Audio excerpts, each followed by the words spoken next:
Welcome to Edvard Grieg's home Troldhaugen in Bergen, Norway. I'm John Hovland and I will be hosting this little program tonight. First, we would like to show you a short video that was made by Karina Hagen from the Viking cruises a few years ago and shows Troldhaugen in the summertime. And after that, we have also prepared a little video for you presenting our new museum director, Mr. Christian Grøvlen, who is also a very fine pianist.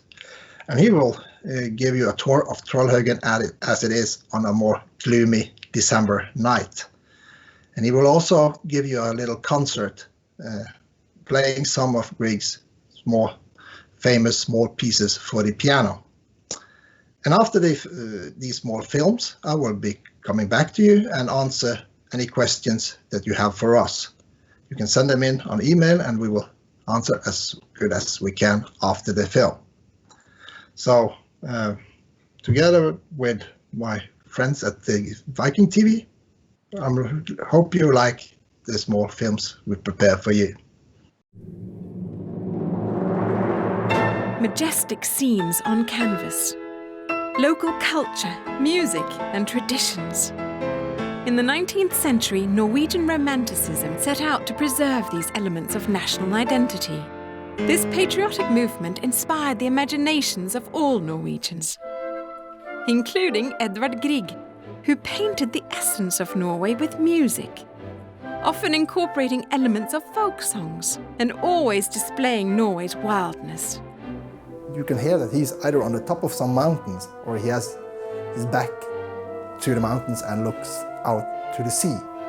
Grieg's love of nature led him to create his own sanctuary, Troldhaugen. In this tranquil setting, his spirit and creativity soared. Grieg needed to be in the nature. He composed barely nothing when he was in a city. Grieg spent summers amid this beauty with his wife Nina always at his side, writing fresh and intriguing compositions to take on tour once the snows began to fall. The winter season Grieg spent down in Europe, and of course he met a lot of influential people there, and he invited them to come back to see him in Norway during the summer. They brought their wives, their children, even their servants. Grieg's escape was the tiny composer's hut, a place of solitude where he spent countless hours breathing life into notes on paper. He left his guests in the morning after breakfast and went down there and worked, coming up only for meals. So he wasn't that social with his guests after inviting them. Today, the composer's hut appears virtually unchanged and includes a subtle reminder that while Grieg is remembered as larger than life, he was actually quite a diminutive man. When he composed down at the studio, there was an upright, normal piano, and to sit right at the piano he needed to sit on something, and he used to sit on the collected piano sonatas of Beethoven. Luckily for Grieg and us, Beethoven composed 32 sonatas, so it's a fairly thick book. Edvard Grieg spent 22 summers creating masterpieces while wrapped in the beauty of Troldhaugen. And one wonders what would have come of the man without the place. We refer to Troldhaugen, his home, as his best opus. It really reflects his personality. You can play Grieg's music everywhere, but the atmosphere, the idea of this man who built the house, that is something that you only can find within these walls. To be here and hear the music where it was created, it's really special. Edvard Grieg left an amazing musical legacy, and we look forward to sharing with you more about the man and his gift.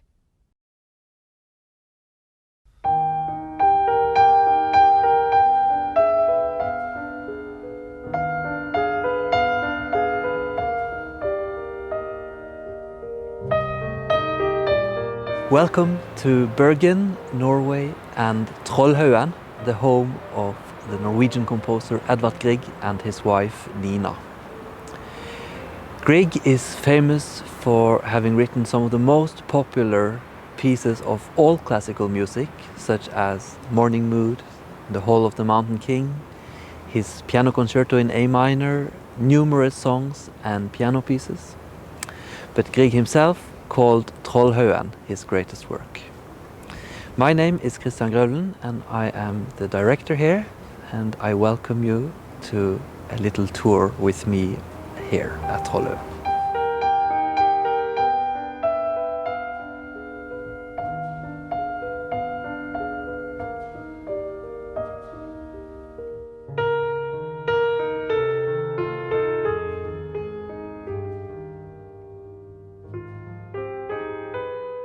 I'm now standing in the living room of Edvard and Nina Grieg inside the villa. This is a beautiful room, unique in its way, and I love it. I've had some of the greatest experiences of my life here, both as a performer and as a listener.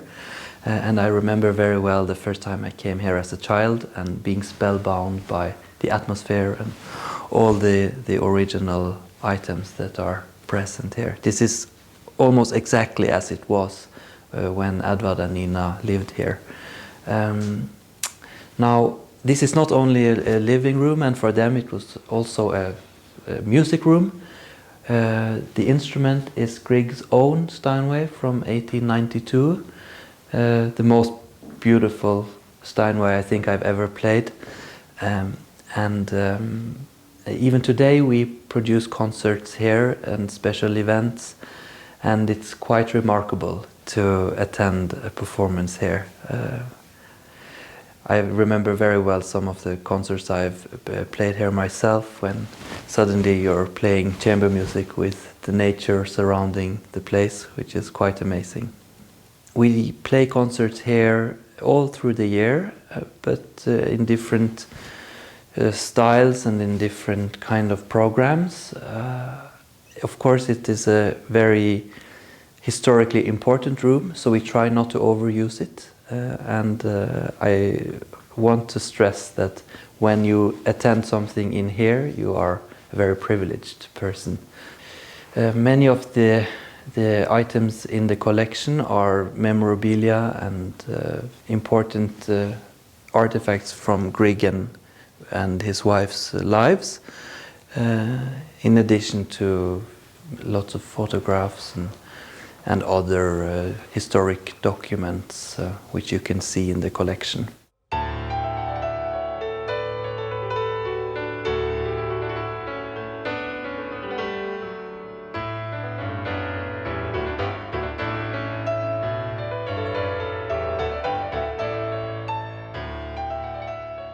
Now we're standing right next to Grieg's composer's hut, where he wrote most of his music after, well, 1891, something like that. Some of my personal favorites were written here, particularly the last book of lyric pieces, Opus 71, which was completed here in the summer of 1903. He needed the peace and quiet to concentrate on his music. And in addition to that, he had the beautiful view of the fjord, which probably inspired him a great deal in his work.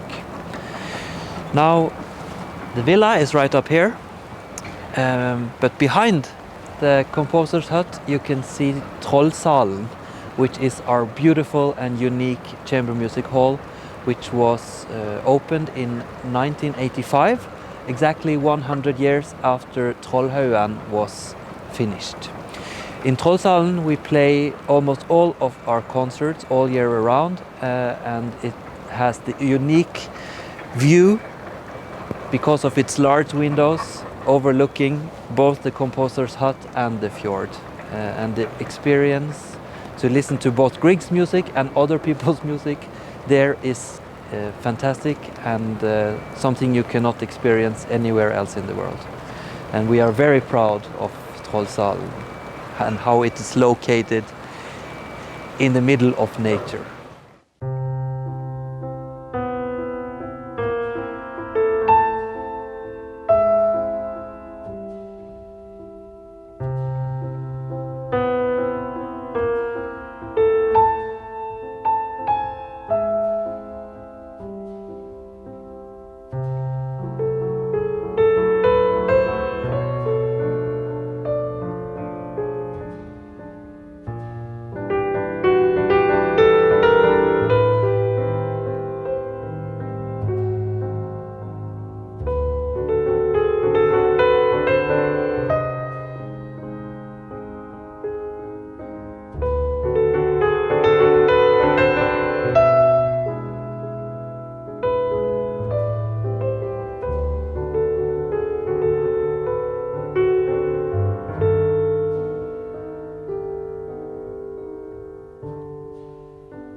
And I hope you enjoy these small pieces from Troldhaugen.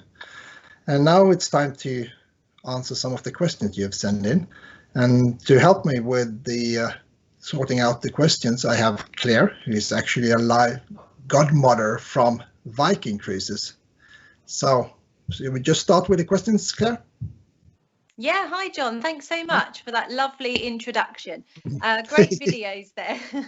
The first question comes in from Orpha from Pennsylvania, and she asks, how many pieces of music did Grieg compose, and can you tell us which is your favourite? Well, Grieg composed 74 opuses. He had a few works also without opus numbers, for instance, a symphony. But we say that he composed 74 works that he put his name on, which is my favorite among them. Ooh, it's hard. I like his ballad for piano in G minor, Opus 24. It's a complicated piece. It's very hard to play it. Grieg himself, he only played it once actually. It's based on a variation of a Norwegian folk tune, but it's very dramatic. It's very sad. It's quite gloomy. It takes everything you have to listen to it, and maybe that is also why Grieg didn't play himself. It was composed when he lost both his parents with just a few months between them, so he was also quite down when he wrote the piece. But but he has this optimistic end to it also, so it's not all gloomy. So if you have Spotify, you should just look it up and listen to it. It's really something. Thanks, John. Next question comes in from Junior in Philadelphia, and they ask, I would love to visit Troldhaugen one day. The surrounding countryside looks very beautiful. When is the best time to visit, in your opinion? Oh, the best time, the spring in Bergen is my favorite time of the year. So if you come in May, June, it's not that many visitors, so it's not even crowded, but you still have the blooming of the flowers, you have the concerts, we have the music festival in Bergen in the end of May, and Troldhaugen of course is very important scene for the concerts for that. So, but of course Bergen is beautiful all year around, but spring is very nice. So maybe if I should choose, May. Thank you. Next question is from Parker in the US, I believe, and they would like to know, can you tell us about Grieg's early life? Where did he train and learn to play and compose? And when did he realise that he had such a gift? Edvard Grieg, he's born in the city of Bergen in 1843. So he started here, and his mother was a very fine pianist. She was reckoned to be the best female concert pianist in Scandinavia at the time, and she taught all her kids music. And Grieg was perhaps the most talented of them. His sisters all played the piano, and his older brother played the cello. But Grieg started himself, he says that he started when he was 6 for real to play piano. When he was 15, according to Grieg himself, he was discovered by the violinist, the big celebrity, the Norwegian violinist Ole Bull, who persuaded Grieg's parents to take Grieg out of school and send him to Germany, to Leipzig, to study music there. So he studied music for 4 years, majored in composing, conducting, and piano playing. So he started quite early, and his first compositions were made during the last part of his studies in Germany, officially. So he realized he had a gift when he was 6. That's at least what he says to his American biographer, Fink, in 1903 or something. So it's quite a long time after he He was young, but that's what he says. So 6 was the starting day. Yeah. Thank you. Questions coming from Jill in Stratford. And she says, how can one attend a concert at Troldhaugen? Are these performed regularly? We try to have concerts regularly, but of course 2020 was a terrible year when it comes to concerts, but we managed to have concerts every day during the summer. But in a normal year, we have concerts usually once a week, public concerts. And in the summer season, we have concerts every day at noon or at 1 o'clock. And usually also some evening concerts, especially on Sundays. Our record year was 2017. Then we had 499 concerts all in all at the museum. So it's plenty of opportunities to, in a normal year, that is, to have a concert experience at the Grieg Museum. Thank you. Ruben from San Francisco, he asks, was the museum, or was Troldhaugen Edvard and Nina's only home? Did they live there only in the summer months or all year round? It was their only home as such. They rented an apartment before they built Troldhaugen, but they moved around quite a lot. Since Grieg was a conductor and pianist, and his wife was of a very fine soprano, they toured a lot. So they didn't have any other houses that they owned apart from Troldhaugen. You're correct that it was meant to be a summer house, or it turned out to be a summer house. But in fact, he planned to stay here the whole year. The first winter, he built the house in 1885, and he planned to stay here. And the first winter, he was going crazy staying in Norway. It was too cold, it was too windy, and he writes in his diary that he had spent the entire day at the top of a ladder up at the ceiling, because that's the only place where it was warm. And Grieg also needed to be out in the world, in Europe, to get inspiration from other composers, listening to other composers' music, and also, of course, to do concerts to get income to his life. So after he built Troldhaugen, he spent the first winter here and one more winter. Apart from that, all the winters were spent mainly abroad, down on the continent. Thank you. Simone from Indiana, she would like to know, how many rooms does the museum have? Grieg's home or house has only 3 rooms that's open to the public. What used to be the kitchen, that was turned into an exhibition room in the 1950s, and then the original rooms, the living room and the dining room, and they are virtually as they were in Grieg's time. But they also had rooms upstairs, bedrooms, a little working chamber, but they are not open to the public, and they have also been changed after it became a museum. There was a private home for 4 years, so it was turned into a private apartment upstairs. But there are some originals upstairs also, but it's not open to the public in general. Thank you. Casper from Texas, he has 2 questions. He asks, was there much restoration needed to the house, and did they ever have any children? To take the last part, they had one daughter, Alexandra. She was born before they moved to Troldhaugen, but she got meningitis and died as a baby. She was just 13 months. So there were no more descendants from Edvard and Nina Grieg. So no kids has ever lived at Troldhaugen in Grieg's time. The house that they built in 1885, the quality of the timber, it's all made of Norwegian pine, and the quality of the timber at that time was extremely good. So there hasn't been needed much restoration to the house. The woodwork is original. Some of the windows, those sills, has been replaced, and a few years ago we also replaced the roof. But that was also the original roof from the 1880s. So thankfully it's good quality on the work they did back then. So the restoration has been done, but very carefully and not in a big manner. Thank you. Next question comes in from Abigail in McKinney. I think you may have answered some of this question, but I'll read it in full.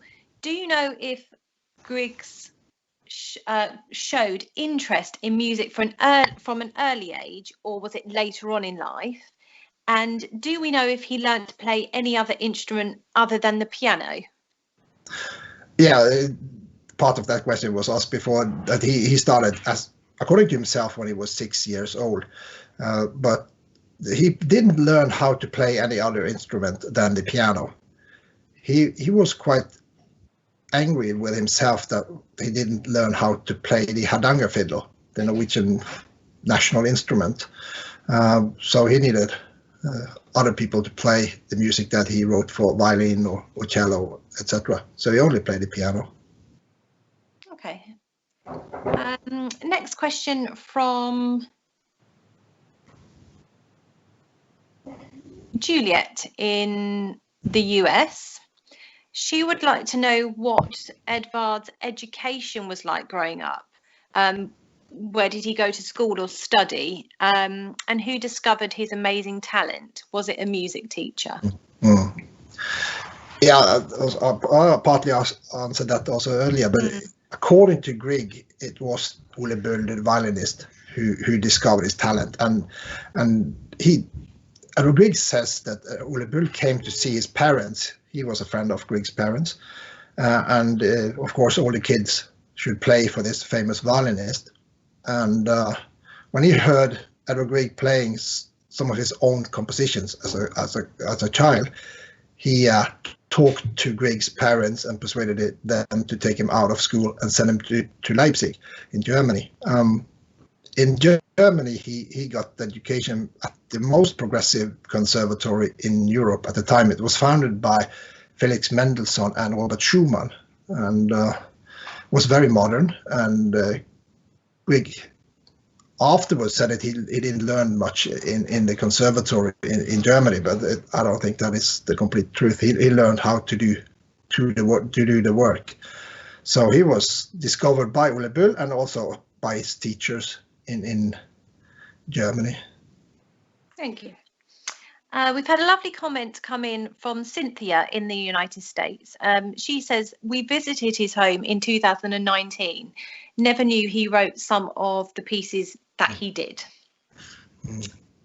Next question we have from Irvin in the US. Why is it called Troldhaugen and what does it mean?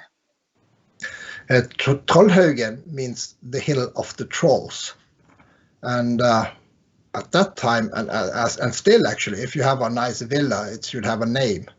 So Grieg was looking for a name for his villa, and the land that he bought also comprised a little valley or a rift in the terrain that was called the Troll Valley. So when he needed a name for the house, his wife actually said that, why don't you call it the Hill of the Trolls, since it's next to the Troll Valley. So that's how the name came by. Lovely. Next question from Nikita in Naperville. She would like to know, where is Troldhaugen and how far out are the Viking ships from the museum? Can the Viking ships fit into the harbour? The Viking ships have this perfect size, so it can go into the old harbour and walking distance from all the sites in the city centre. And from the city centre out to Troldhaugen, it's about 9-10 kilometers, a 15-minute taxi ride from the ship. So yes, definitely the Viking ships are always in the centre harbour. Elizabeth from Twin Peaks, she asked, since Edvard was only 64 when he died, I was wondering what he died from. Thank you for letting me know.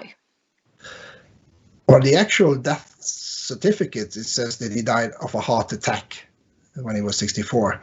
But he got a kind of a tuberculosis pleurit when he was a student in Germany, and his left lung collapsed. So he was living from he was about 17 years old with only one lung, and because of that, his whole system was working very hard, and it was kind of worn out.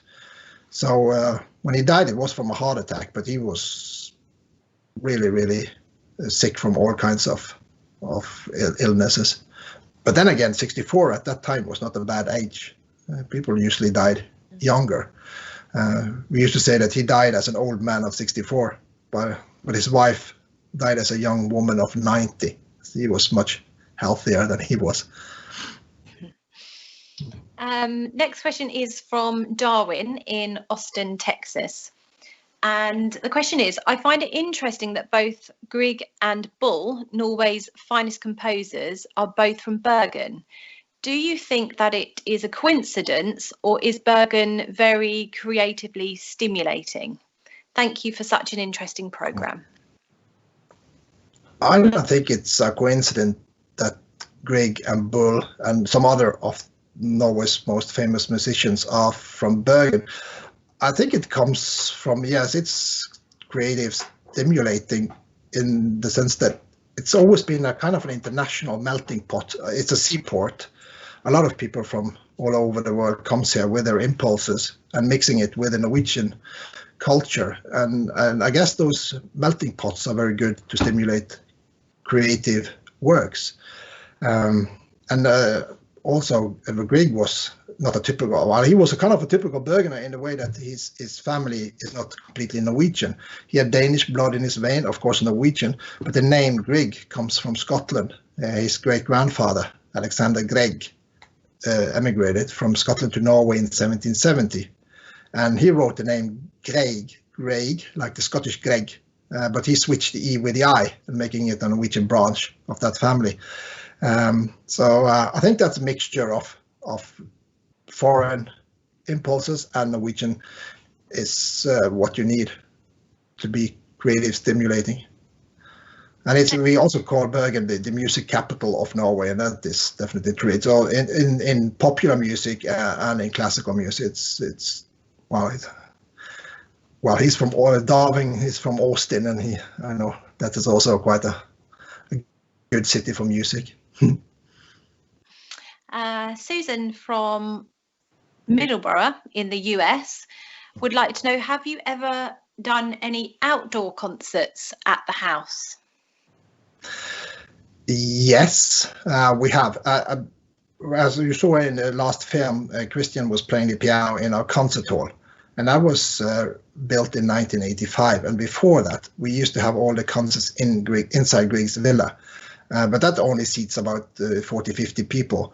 So in those days, people were also seated in the garden, and there would be loudspeakers on the walls so the people outside also could enjoy the music. But Bergen is not the driest place on the earth, so it rains quite often. And also it's not very far from the airport, so it was also the disturbances from the planes. So it's not very often now that we do outdoor concerts. We did some in 2018 for the 175 years anniversary of Edvard Grieg's birth.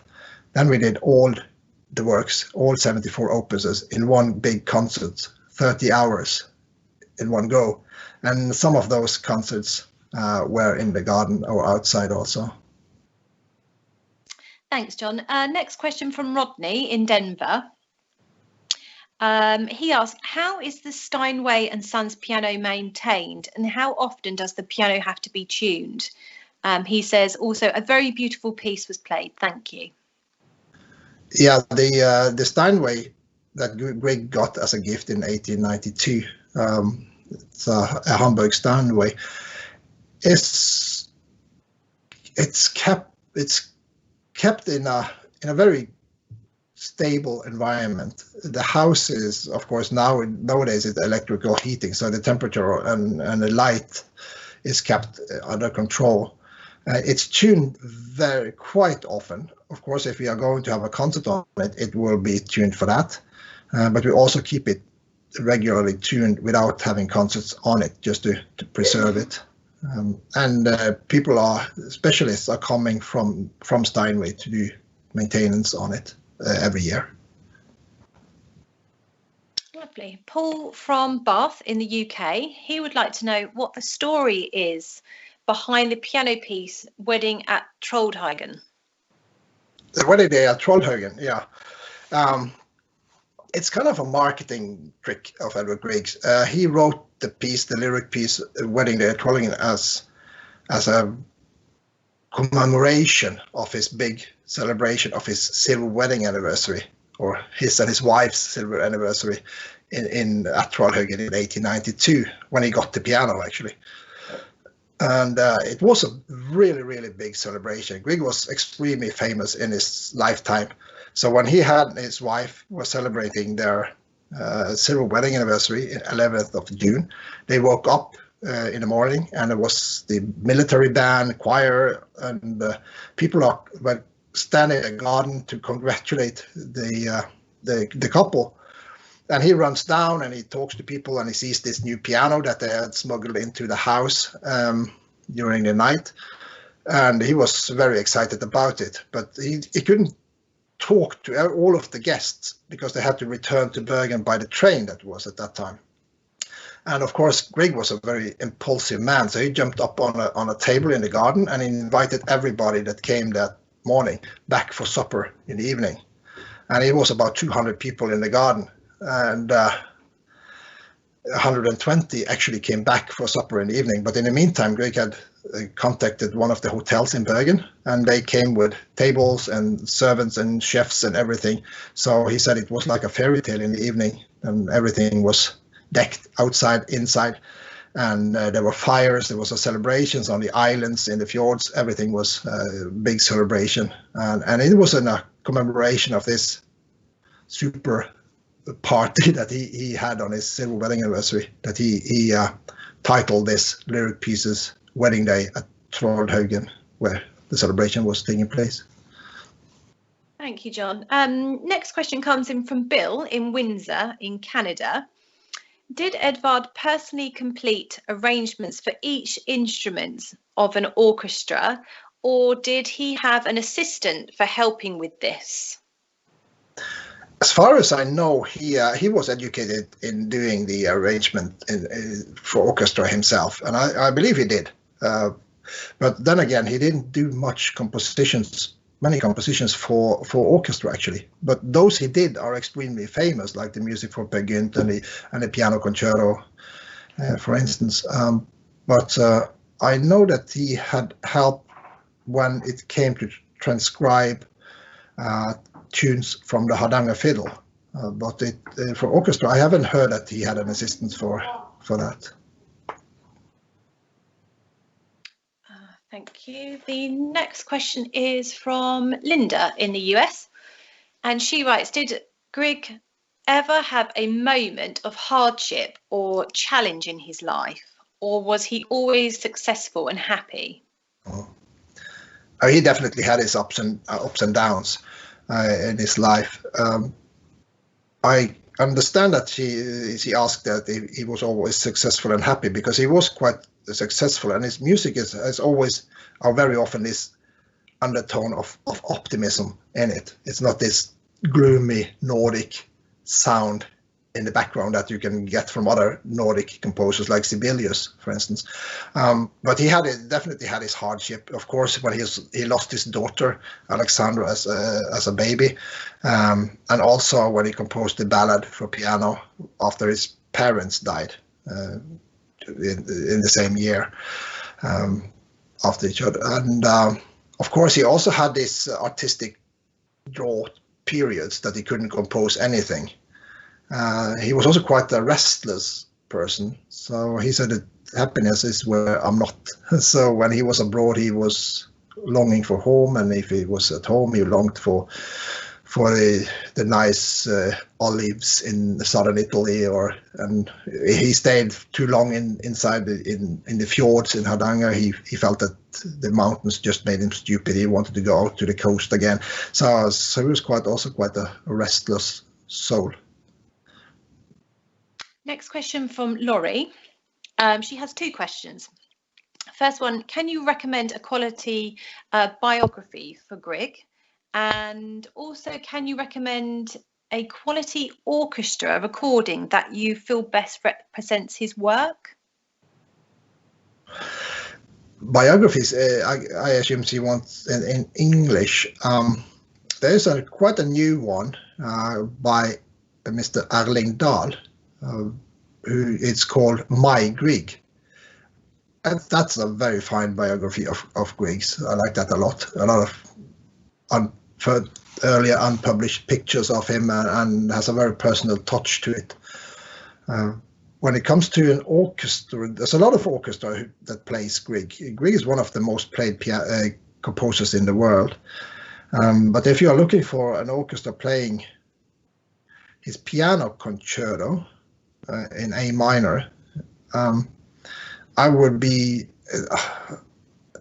not be taken as a super patriot, but the Bergen Philharmonic's recording with Leif Ove Ansnes on the piano, it's in my opinion, it's my favorite. But all the big orchestra has good recordings of Grieg's music, both in the big American orchestras and the European ones. Mika in Montclair, she would like to know, John, do you play the beautiful sounded Steinway? Not in public, no. What's happened after closing hours or nobody listens, I will not talk about. No, thank you. Bill again from Windsor. Was there a distinct difference in the tone of the music compositions following the death of his child? Nothing that marked as after his parents died. I don't know why, but there are some songs that we might think that also, like A Mother's Grief is a typical song of that time after Alexandra died. But we can't put our fingers on one of the pieces and say that was done. We can hear that that's just after she died, not after his daughter, no. Nancy in the United States would like to know how he got exposed to music. He grew up in a musical family. So his mother was a pianist. His father was also very musical. He was chairman of the symphony orchestra here in Bergen. And it's a very long tradition of music being played in this city. The symphony orchestra, the Bergen Philharmonic, was founded in 1765. So it's one of the oldest orchestras in the world. And everybody when he was growing up, a lot of people played instrument and had music in their homes. And he was born in the upper classes also, so it was expected that children, especially the girls, should play the piano. So music was almost everywhere in his younger years. Tom from Greensboro in the United States. Did he have a good relationship with the violinist Ole Bull? Yeah, definitely. Like he gives Ole Bull the credit of discovering his talent, and Ole Bull meant a lot for Edvard Grieg and other Norwegian cultural giants, later giants. He discovered Grieg. He discovered Bjørnstjerne Bjørnson, the Nobel Prize winner of literature. He also more or less discovered Henrik Ibsen, the playwright. Ole Bull was the biggest, I don't know, pop star that Norway ever had. He was doing all these, doing the concerts all over the world, extremely popular, extremely handsome. Women would faint at his concerts and screaming, just like today. And he did all these PR tricks, playing at the top of the pyramids in Egypt and doing all these pop star things. So of course, when he came to see Edvard Grieg, it meant the world to him. And after that, they kept in touch, and they also did concerts together. Thank you. Barbara from the United States. When Edvard's now famous piano concerto was presented to the public, how was it received? it was an instant success. It was performed the first time in Tivoli in Copenhagen, the concert hall in Tivoli.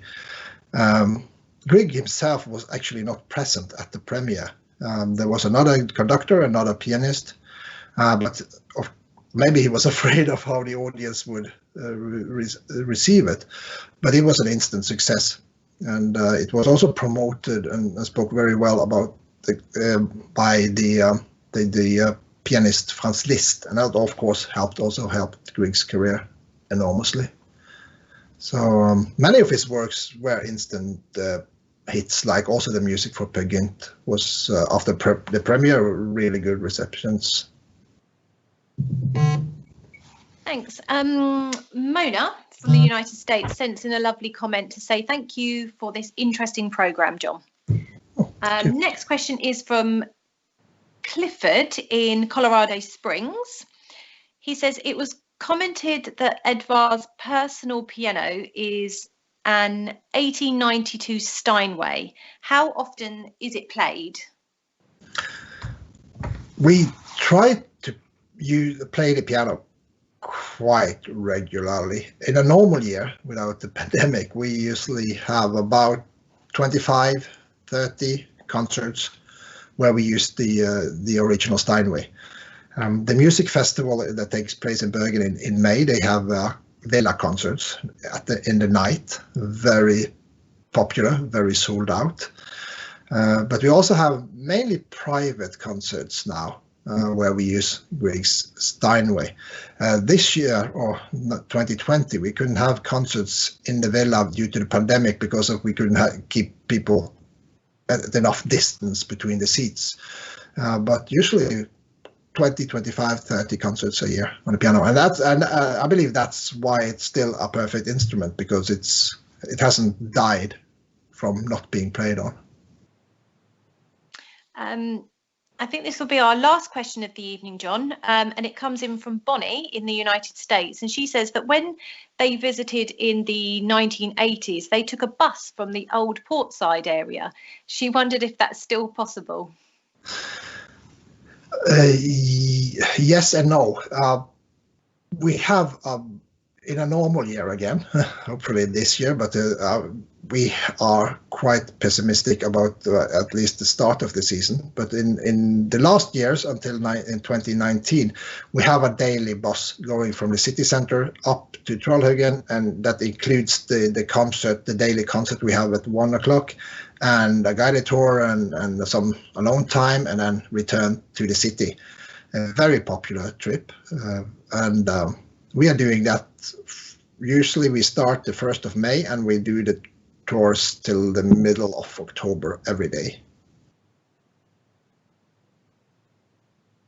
We've just had another comment come in that I think we can finish off with, John. So it's from Kay in Portland, and she says that this has been a wonderful programme. Thank you. Also love the piano performance. And another question has come in, sorry, from Deborah. I know, Deborah in the United States. How did Edvard keep the temperature consistent in his composing hut, especially for the piano? A very good question. In fact, he didn't. He had a wood burning stove installed, but of course that can't keep the temperature constant unless somebody is there to feed the fire.